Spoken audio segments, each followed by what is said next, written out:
ఆంధ్రప్రదేశ్ రైతులకు ఒక ముఖ్యమైన అప్డేట్ వచ్చింది. ఇటీవల ముఖ్యమంత్రి చంద్రబాబు నాయుడు గారు రైతులతో నిర్వహించిన సమావేశంలో పంట నష్టపరిహారం, పెట్టుబడి సాయం, రుణమాఫీకి సంబంధించి కీలక విషయాలు వెల్లడించారు. భారీ వర్షాల కారణంగా నష్టపోయిన రైతులకు పంట నష్టం తీవ్రత ఆధారంగా సుమారు 10,000 నుంచి 20,000 వరకు ఆర్థిక సాయం అందించే అవకాశం ఉందని సమాచారం.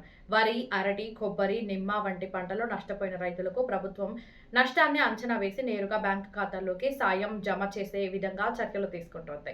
అలాగే రైతులు పంట బీమా నమోదు చేసుకోవాలని ప్రభుత్వం సూచిస్తోంది. తద్వారా భవిష్యత్తులో పంట నష్టం జరిగితే పరిహారం పొందే అవకాశం ఉంటుంది. ఇక రైతులు ఎంతో కాలంగా ఎదురు చూస్తున్న రుణమాఫీ అంశంపై కూడా ప్రభుత్వం ప్రణాళికలు సిద్ధం చేస్తున్నట్లు సమాచారం. రైతులకు ₹1,00,000 వరకు రుణమాఫీ చేసే అంశంపై అధికారిక విధి విధానాలు త్వరలో వెల్లడయ్యే అవకాశం ఉంది. రుణమాఫీ ప్రయోజనం పొందేందుకు రైతులు తమ బ్యాంకు ఖాతా, ఆధార్ లింక్, ఎన్పిసిఐ మ్యాపింగ్ వంటి వివరాలు సరిగ్గా ఉన్నాయో లేదో చెక్ చేసుకోవాలి. అలాగే పంట రుణాల రెన్యువల్ ప్రక్రియను పూర్తి చేసుకోవడం మంచిది.